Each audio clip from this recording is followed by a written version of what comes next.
अनुच्छेद 14 मतलब बराबरी, राइट टू इक्वालिटी। करेक्ट। क्या बराबरी हो सकती है संविधान में यदि धर्मनिरपेक्षता ना हो?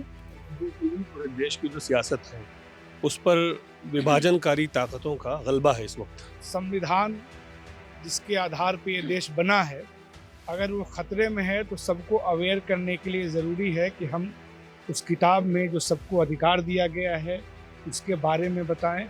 नॉन डिस्क्रिमिनेशन मतलब भेदभाव धर्म, जात या लिंग पंथ, के आधार मजहब। पर किसी भी प्रकार का डिस्क्रिमिनेशन नहीं हो सकता। कोई भी तानाशाह ये नहीं कहता है कि मैं पूरी संविधान को नहीं मानूंगा, वो चोर रास्ते निकालता है। इस वक्त मेरी मौजूदगी कॉन्स्टिट्यूशन क्लब ऑफ इंडिया में है, जहां आज rebuilding the Republic, restoring constitution and morality in India, देश के भीतर संविधान पर लगातार बहस चल रही है। कांग्रेस पार्टी यानी देश के नेता प्रतिपक्ष लोकसभा के राहुल गांधी लगातार संविधान की उस पुस्तिका को लेकर लोगों को याद दिलाते हैं कि संविधान पर आक्रमण अगर हो जाएगा, हमला हो रहा है जिस तरह से, इस देश पे हमला है और भारत की खूबसूरती भारत के संविधान और लोकतंत्र में बसती है।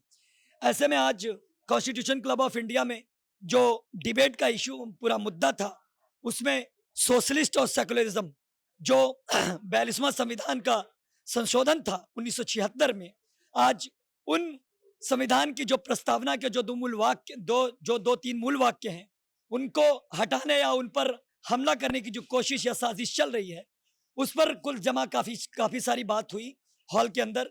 मेरे साथ मौजूद हैं अवनी बंसल जी, कांग्रेस की राष्ट्रीय प्रवक्ता हैं और इसके साथ वो सुप्रीम कोर्ट की लॉयर हैं। ऐसे में संविधान पर उन्होंने बहुत अच्छी सी रोशनी डाली और केशवानंद भारती केस को भी आज बहुत बखूबी उन्होंने समझाने की कोशिश की। मुझे भी मेरे इल्म में इजाफा हुआ। मैं सीधे सीधे बातचीत करता हूँ कि आखिर देश के भीतर जो संविधान पर लगातार बहस चल रही है, इसका ऐसी क्या जरूरत आन पड़ी? आपको क्या लगता है, हो क्या रहा है? देखिए, आज 3 जनवरी है और आज 48 साल पूरे हो गए हमारे देश के संविधान के 42वें संशोधन में। तो 1977 में एक संशोधन किया गया जिसमें 2 शब्दों को जोड़ा गया, सेक्युलरिज्म और सोशलिज्म, मतलब पंथ निरपेक्षता और समाजवाद। अब भाजपा वाले लोग कई बार इस नैरेटिव को बिल्ड करने की कोशिश कर रहे हैं बहुत मजबूती से कि ये जो 2 शब्द हैं, पंथ निरपेक्षता और समाजवाद, इसको संशोधन के द्वारा संविधान में जोड़ा गया। जी, इसका मतलब उनका ऐसा आर्ग्यूमेंट होता है कहना है। कि इसको संविधान से हटाया भी जा सकता है। अच्छा, तो आज लोगों के बीच में ये चर्चा थी कि ये जो 2 शब्दों को जोड़ा गया, ये अलग से जोड़ने नहीं पड़े। ये शब्द भारत के संविधान में पहले दिन से मौजूद है। अब आप पूछेंगे कैसे? कैसे? देखिए, अनुच्छेद 14 मतलब बराबरी, राइट टू इक्वालिटी। करेक्ट। क्या बराबरी हो सकती है संविधान में यदि धर्मनिरपेक्षता ना हो?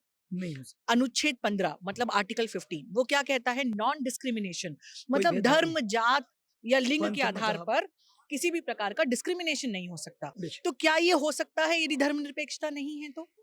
बेशक से। तो ये 2 शब्दों को, जैसे आज मैंने एक उदाहरण दिया कि जब हमारा बर्थ होता है, बर्थ सर्टिफिकेट पे, क्या बर्थ सर्टिफिकेट पे लिखा जाता है कि इस व्यक्ति को ऑक्सीजन आ रही है? नहीं, क्योंकि जिंदगी के साथ अजम्पशन है कि या- जिसको जिंदगी मिली है उसको ऑक्सीजन मिला है। मूलभूत सुविधा। उसी प्रकार से भारत के संविधान में जब आर्टिकल 14 और 15 को लिख दिया गया, बराबरी का अधिकार दे दिया गया, तो उसमें धर्मनिरपेक्षता और समाजवाद अपने आप ही सम्मिलित है।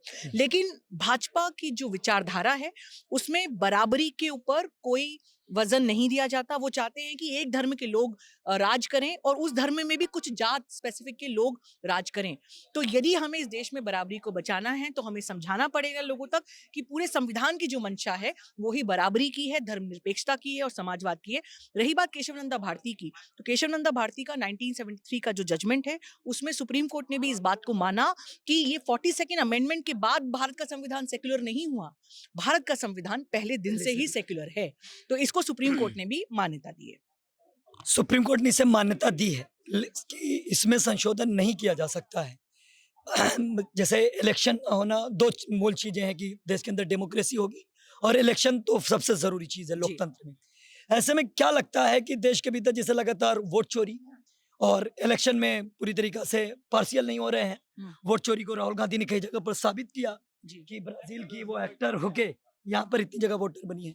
तो ऐसे में जो मूल चीजें थी, इलेक्शन की पारदर्शिता खत्म होना जी। या चुनाव आयोग का मतलब कि बिल्कुल सत्ता की तरफ बायस झुका होना, जी। तो आपको क्या लगता है कि इनसे लड़ने का कौन सा रास्ता है अब? देखिए, आज हमने अपनी बात में ये बात समझाई कि हिटलर ने जर्मनी में जब तानाशाही का रास्ता इख्तियार किया और उन्होंने ये नहीं कहा कि मैं संविधान को नहीं मानता, बिल्कुल। उन्होंने कानून का ही रास्ता अपनाया वहां के संविधान को तोड़ मरोड़ने के लिए। कोशिश आज की सरकार भी यही कर रही है, अलग अलग कानून लाकर इस सरकार का जो बुनियादी ढांचा है, जो संविधान का बुनियादी ढांचा है, उसको खत्म करने की कोशिश की जा रही है। जैसे कि चुनाव आयोग है, संविधान में आर्टिकल 323 कहता है कि इसको निष्पक्ष रहना है, लेकिन हम देख रहे हैं कि आज का चुनाव आयोग जो है वो निष्पक्ष नहीं है। बिल्कुल। ऐसे में ये जरूरी है कि संविधान की बातों को सिर्फ कोर्ट कचहरी तक ना सीमित किया जाए, चर्चा केवल में आई। जजेस पे उसको रिलाई ना किया जाए, इस लड़ाई को सड़क तक लेकर आई जाए, जो हमारे नेता राहुल गांधी जी भी कर रहे हैं और आज इस चर्चा के दौरान हमने भी इसमें अपनी बात जोड़ी। मैं आपसे बातचीत आपने बहुत बखूबी समझा। मैं आपसे एक चीज ये जानना चाहता हूँ, हम्म। कांग्रेस पार्टी बतौर आप स्पोक पर्सन कैसे अश्योर करेंगी कि इस देश के अंदर संवैधानिक जो संस्थाएं हैं उनको जो कमजोर किया गया है? कमोबेश लोग ये कहते हैं कि पहले कांग्रेस ने भी ये रास्ता इनको दिखाया जी कि ईडी का उपयोग उन्होंने किया, राहुल गांधी ने भी कहा गलतियां हमसे हुई हैं और ये बड़ी बात है कि वो एक्सेप्ट करते हैं। जी। तो क्या लगता है कि बीजेपी जिस तरह से कैप्चर कर रही है संस्थाओं को, इवन अब अदालतों से लोगों का काफी उठ रहा है विश्वास, जी खास करके लोअर अदालतों से, कचहरियों से और हाईकोर्टों से। जी। कुलदीप सेंगर का मामला हालिया इस जी। बात को पूरा तस्दीक करता है। तो कैसे आप एश्योर करेंगी कि इन सारे ढांचों को बचाने की क्या आप लोगों की क्या देखिए, पेशकश है? एक चीज, ये आपका सवाल बहुत अच्छा है कि इंडिविजुअल लैप्सेस हो सकते हैं, मतलब कुछ व्यक्तियों में, गलती कुछ हो सकती जजमेंट्स में कमियां हो सकती हैं, लेकिन हमारा स्ट्रक्चर क्या है? आप देखेंगे कि एक तरफ भाजपा या आरएसएस वाले जब क्रिसमस का त्योहार होता है तो कैसे ईसाई समुदाय के कई लोगों को देश भर में टारगेट करते हैं। नफरत हर तरफ। ठीक है, कई जगह जब मुसलमान अपने त्योहार मनाते होते हैं तो किस प्रकार से एबीवीपी वाले, बजरंग दल वाले किस तरह का तमाशा करते हैं, ये हमने देखा है। कांग्रेस पार्टी आज से नहीं, जब पहले दिन से बनी थी, वो एक समावेशी पार्टी है जिसका सोच विचार ये था कि भारत के इतिहास को, सदियों के इतिहास को देखते हुए भारत में सभी लोगों का स्वागत है और राज्य को सभी को बराबरी से देखना पड़ेगा। वही विचारधारा को कॉन्स्टिट्यूएंट असेंबली ने भी एक्सेप्ट किया, संविधान में उसको समावेश किया और आज भी कांग्रेस पार्टी जमीन पर उसके लिए लड़ रही है। तो हमारा तो इतिहास दिखाता है कि केवल चुनाव जीतने के लिए हमने अपने आप को किसी एक बहुतय समुदाय की राजनीति करने में हमने यकीन नहीं करा। हमने पहले भी ये कहा और आज भी हम ये कह रहे हैं कि भारत सभी का है और ये सभी का रहना चाहिए। बहुत धन्यवाद। प्रधानमंत्री जी संविधान की शपथ लेते हैं और वहां पर जाके संविधान पे मत्था टेकते हैं, जी। लेकिन उनकी पार्टी के लोग उस पूरी संविधान की हर तरफ धज्जे उड़ाते हैं। इस पर वो कुछ बोलते क्यों नहीं? आपको क्या लगता है कि क्या उनकी अंदर से छूट है या देखिए, ये बहुत सस्ती राजनीति मैं से कहूंगी, जो लोगों के भी अब समझ में आने लग गई है कि जब आप क्रिसमस के दिन चर्च में जाके प्रार्थना करते बिल्कुल हैं, चर्चा में था, लेकिन जब लोग ये कहते हैं कि भाई आप सांता क्लॉज की टोपी क्यों बेच रहे हैं, बेच रहे हो। या ये भारत है यहाँ पे क्रिसमस क्यों मना रहे हैं, तो कभी भी उनकी तरफ से इस पर कोई प्रतिक्रिया नहीं आती। इसका मतलब ये है कि दिखाने के दांत कुछ और खाने के दांत कुछ और। इस वक्त कॉन्स्टिट्यूशन क्लब ऑफ इंडिया में है, जहां आज संविधान पर चर्चा थी, बहस थी, लोगों ने बातचीत की। मजमून था कि rebuilding the Republic, restoring constitutional morality in India. इसमें तमाम सारे जर्नलिस्ट, तमाम सारे विद्वान अपनी अपनी राय रखे, बातचीत रखी। काफ़ी स्वस्थ बातचीत रही। मेरे साथ इस वक्त मौजूद हैं जावेद अशरफ साहब, जो कांग्रेस पार्टी के नेता हैं। उत्तर प्रदेश इनका ताल्लुक है। मैं सीधा सीधा इनसे बातचीत करता हूं कि जिस तरह से संवैधानिक संस्थाओं को और उत्तर प्रदेश के भीतर जिस तरह से तलवारें बांटी जा रही हैं, नफरत परोसी जा रही है, आप उत्तर प्रदेश की सियासत पे, मौजूदा सियासत पे क्या सोचते हैं? देखिए, उत्तर प्रदेश ही नहीं, पूरे देश की जो सियासत है उस पर विभाजनकारी ताकतों का गलबा है इस वक्त। और हमेशा जो है ये एक हिस्ट्री रही, ह्यूमन हिस्ट्री रही है कि इंसानी कदरें जो हैं या कॉन्स्टिट्यूशनल मोरालिटी, जिसको अभी हमारे टॉपिक में भी है, इसको हमेशा चैलेंजेस समाज के बीच से होते रहे हैं और होते रहेंगे, बेशक। ठीक है। लेकिन उसके समकक्ष उसको बचाने वाली ताकतें जो हैं, उसकी हिफाजत करने वाली जो ताकतें हैं, उनकी भी आवाज़ें बुलंद होती रहनी चाहिए। तो उसी कड़ी में इस तरह का एक ये प्रोग्राम रखा गया और ये निरंतर हो रहा है। अलग अलग इंटरवल्स पे ये प्रोग्राम होते रहे। इससे पहले हम लोगों ने प्लेसेस ऑफ वर्शिप एक्ट पे किया था, फिर इसी पे सेकुलरिज्म और सोशलिज्म इसको हटाने की बात जब उठी थी, उस वक्त भी हम लोगों ने इस पर प्रोग्राम किया था और दोबारा ये आज भी उस पर बहुत सारे लोगों ने बातचीत की। कॉन्स्टिट्यूशनल मोरालिटी पे आज बात हुई है। कॉन्स्टिट्यूशन, अभी आपके नेता राहुल गांधी कहीं पर भी वो जाते हैं तो जैसे अपने ड्रेस के साथ वो किताब बनाए रखते हैं, कॉन्स्टिट्यूशन की किताब। जी। उस पुस्तिका को हर जगह वो दिखाते हैं, कहते हैं कि मैं इसी की रक्षा के लिए निकला हूँ। तो आपको क्या लगता है कि क्या खतरा आन पड़ा है कि राहुल गांधी को हर जगह उसे दिखाना पड़ रहा है? खतरा तो है। जैसे अभी हमारी एक स्पीकर अवनी बंसल ने कहा था कि कोई भी तानाशाह ये नहीं कहता है कि मैं पूरी संविधान को नहीं मानूंगा। वो चोर रास्ते निकालता है और आपके देश में 2-3 चोर रास्ते निकाले जा चुके हैं। जैसे जैसे कि इलेक्शन कमिश्नर का चुनाव है। इलेक्शन कमिश्नर के चुनाव की जो प्रक्रिया थी, उस प्रक्रिया में पहले ये था कि सीजीआई होंगे, चीफ जस्टिस ऑफ इंडिया, उसमें प्राइम मिनिस्टर होंगे और चयन में और लीडर ऑफ अपोजिशन होंगे। उसके बाद उस कानून को धीरे से बदल करके इन्होंने ये कर दिया कि इसमें एक मंत्री होगा इनके परिषद का, प्राइम मिनिस्टर खुद हो गए, इनके एक मंत्री हो गए और चीफ जस्टिस को उसमें से निकाल दिया और लीडर ऑफ अपोजिशन उसमें अकेले बचे। तो इसमें बहुमत से पीछे हो गए तुरंत। तो इसमें बैलेंसिंग कहाँ हो पाई? तो अपने मन माफिक इलेक्शन कमीशन चूज करना, फिर उसको इम्यूनिटी दे दी इन्होंने कि वो इलेक्शन कमिश्नर रहते हुए जो भी फैसले लेता है अपनी उस कैपेसिटी में, उसके लिए उसके ऊपर कोई क्रिमिनल केस या सिविल केस फाइल नहीं किया जा सकता है। ये चोर दरवाजा है। अच्छा। तो इस तरह के चोर दरवाजे जो हैं, इसके खिलाफ चौकन्ना होना है। आपकी संविधान पर हर दिन अटैक हो रहा है, बातें कर दी जाती हैं, ये पब्लिक डोमेन में बातें आती हैं, तो उसके अपोजिशन में भी बातें होनी चाहिए। ये लोग कानून को हाथ में लेते हैं उत्तर प्रदेश के अंदर, कोई तलवार लेके निकल रहा है तो कोई कैफे में घुस के लोग को कह रहा है कि इसमें कौन कठुआ है। इस पर क्या अदालतें या सरकार ये छूट दे रखी है या उनकी राजनीति का तरीका हो चुका है?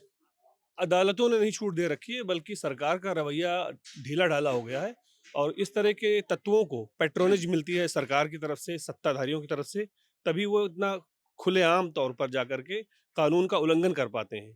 तो इसके खिलाफ न सिर्फ सरकार को बल्कि अदालतों को भी स्वतः संज्ञान लेना चाहिए और उन पर एक्शन लेना चाहिए। कहीं कहीं एक्शन होता है और कहीं कहीं ये लोग पैट्रोनेज में बचा दिए जाते हैं।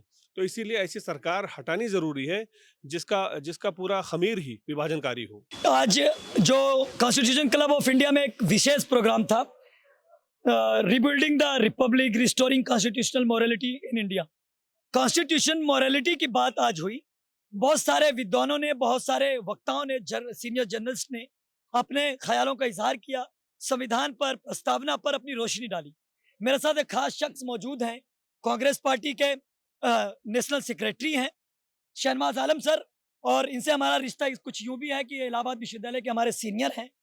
तो इनका काम संविधान को लेकर पूरे देश में लगातार, बिहार से लेके मतलब उत्तर भारत से लेके पूर्वोत्तर तक लगातार हर जगहों पे इनका आना जाना होता है। और भारत जोड़ो यात्रा में, भारत जोड़ो न्याय यात्रा में इनकी भूमिका विश्व पूरी सर्वविदित है, पूरा देश जानता है कि राहुल गांधी के उन भारत यात्रियों में से थे उस पूरी यात्रा। लेकिन जो संविधान पर आज बहस पूरे देश में चल रही है, मैं उसी पे सीधे सीधे बात करूंगा। क्या आपके नेता राहुल गांधी स्वयं, नेता प्रतिपक्ष जी और पूरी पार्टी ये लाल वाली किताब लेकर दिन रात चल रही है, ऐसी जरूरत क्यों आन पड़ी? देखिए, ये संविधान जिसके आधार पे ये देश बना है, अगर वो खतरे में है तो सबको अवेयर करने के लिए ज़रूरी है कि हम उस किताब में जो सबको अधिकार दिया गया है उसके बारे में बताएं और किस तरीके से उन अधिकारों पे हमला हो रहा है ये बताएं, और उसको बचाने के लिए किस तरह से संगठित होकर के इस किताब को हाथ में लेकर लड़ना है, ये भी संदेश दें। इसलिए हमारे नेता राहुल गांधी जी और बाकी अन्य नेता भी संविधान पे इतना फोकस कर रहे हैं। संविधान पे आक्रमण हो रहा है, ऐसा आए दिन कहा जाता है और देखने को भी मिलता है। ये चीजें लोग, बहुत सारे लोग कहते हैं कि ये तरीका जो था कांग्रेस का था, उसी को अपना लिया बीजेपी ने। इस पर आप क्या कहेंगे? देखिए, लोग क्या कह रहे हैं मायने नहीं रखता है, और पार्टियां बिल्कुल मायने नहीं रखती। मायने रखता है इस देश का एक एक नागरिक, क्योंकि हमारा जो संविधान है उसके प्रियम्बल में नागरिक को भारत की इकाई माना गया है। हम भारत के, यानी हम भारत के लोग, हम भारत के हिंदू, हम भारत के मुसलमान, हम भारत के पंडित जी, हम भारत के यादव जी नहीं, हम भारत के लोग। और एक एक आदमी के अंदर हमारे देश की संप्रभुता निहित है। ये हमने संविधान में पहले पन्ने में ही इस बात को कह दिया है, जिसको बदलने की कोशिश भाजपा आज कर रही है। इसलिए ये लड़ाई पार्टी की लड़ाई नहीं है, ये लड़ाई उस विचार जनहित लड़ाई को लेकर के है जिसके आधार पे हम एक दूसरे को अपना दोस्त मानते हैं, एक दूसरे को अपना हमवतन मानते हैं। वो लड़ाई किसी पार्टी की नहीं है, ये लड़ाई हम लोग को बचाने की है, हम भारत के लोगों को बचाने की है, जिसको हम भारत के लोग ही लड़ सकते हैं, सिर्फ पार्टी नहीं लड़ सकती। बीच में एक बात उठी कि प्रस्तावना के जो 2 मूल वाक्य हैं जो 42वें संविधान संशोधन 1976 में जोड़े गए, सेकुलरिज्म सोशलिज्म। आज मैंने हॉल में देखा कि बहुत सारे लोगों ने इस पर प्रकाश डाला। क्या सेकुलरिज्म और सोशलिज्म से संघवाद को या बीजेपी को या सत्ताधीश एनडीए पूरे घटक को क्या दिक्कत है? उनको दिक्कत है सेकुलरिज्म, यानी कि सब लोग मिलजुल के रह रहे हैं, हिंदू मुसलमान सिख ईसाई से दिक्कत है उनको, आपसी भाईचारे से। हाँ, आपसी भाईचारे से दिक्कत है। समाजवाद से इसलिए दिक्कत है कि जो भी अभी सरकारी संपत्ति बेचते हैं तो उसका विरोध लोग इस आधार पे ही कहते हैं कि ये देश तो एक मिक्स्ड मॉडल वाला है, समाजवादी मॉडल वाला है, इसको कैसे भेजा जा सकता है। अब पूरा देश अंबानी अडानी को बेचना है, कोई इस पे कोर्ट ना चला जाए, इसके लिए जरूरी है कि सोशलिस्ट शब्द को हटा दिया जाए। तो ये पूरा देश बेचने के लिए जो प्रयास है उसमें सोशलिस्ट शब्द एक बाधा है, इसलिए इसको हटाना चाह रहे हैं। और ये आज से नहीं हो रहा है, ये अटल बिहारी वाजपेयी की जब सरकार थी उस समय भी समाजवाद और सेकुलर शब्द को हटाने का इसी तरह प्रयास हो रहा था। और उसके पैरेलल भारत में एक विनिवेश मंत्रालय भी बना था। अरुण शौरी जो पत्रकार हैं, अब वो शायद सरकार के खिलाफ हो गए हैं, वो पूरे दुनिया में एकमात्र ऐसा मंत्रालय था जिसका काम था देश की संपत्ति को बेचना। इसके लिए एक अलग मंत्रालय बना था। आप सुने होंगे निवेश मंत्रालय होता है, निवेश करने के लिए समिट होता है, विनिवेश मंत्रालय बना था अटल बिहारी की सरकार में, क्योंकि उनको सोशलिस्ट शब्द से दिक्कत है।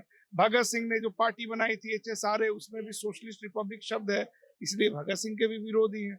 अगर आप सोशलिज्म के विरोधी हैं तो भगत सिंह के भी विरोधी हैं। बिल्कुल सारे महापुरुषों के विरोधी तो ये लड़ाई आज का नहीं है, लड़ाई बहुत पहले से चल रहा। हम लोग ये लड़ाई जीतेंगे।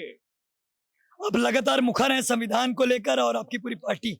आने वाले समय में अदालतें, एजेंसियां, ईडी, सीबीआई तमाम सारी सब सत्ता के अधीन हो गई हैं। रास्ता बड़ा कठिन है, कैसे लड़ेंगे आप? कैसे अंग्रेज लोग थे तो पुलिस अंग्रेज की थी, सब कुछ उनका था, कानून उनका था, मीडिया था, दरोगा उन्हीं का था, हवलदार उन्हीं। तो लेकिन लोग लड़ के जीते कि नहीं जीते? तो इसके लिए कोई किताब पढ़ना थोड़े जरूरी है। हमारे पूर्वजों ने जिनसे लड़ाई लड़ी उनके पास भी सब कुछ था, लेकिन हम लोग जीते कि नहीं जीते? तो अपने इतिहास पे भरोसा रखना होगा और हम लोग इस लड़ाई को जीतेंगे। तारीख से सबक लीजिए और वर्तमान को जीतिए। ये थे शहनवाज आलम, जिन्होंने बहुत अच्छे से रोशनी डाली संविधान पर और देश के उन तमाम सारे संविधान पर घट रहे हमलों पर। बहुत बहुत धन्यवाद आपका।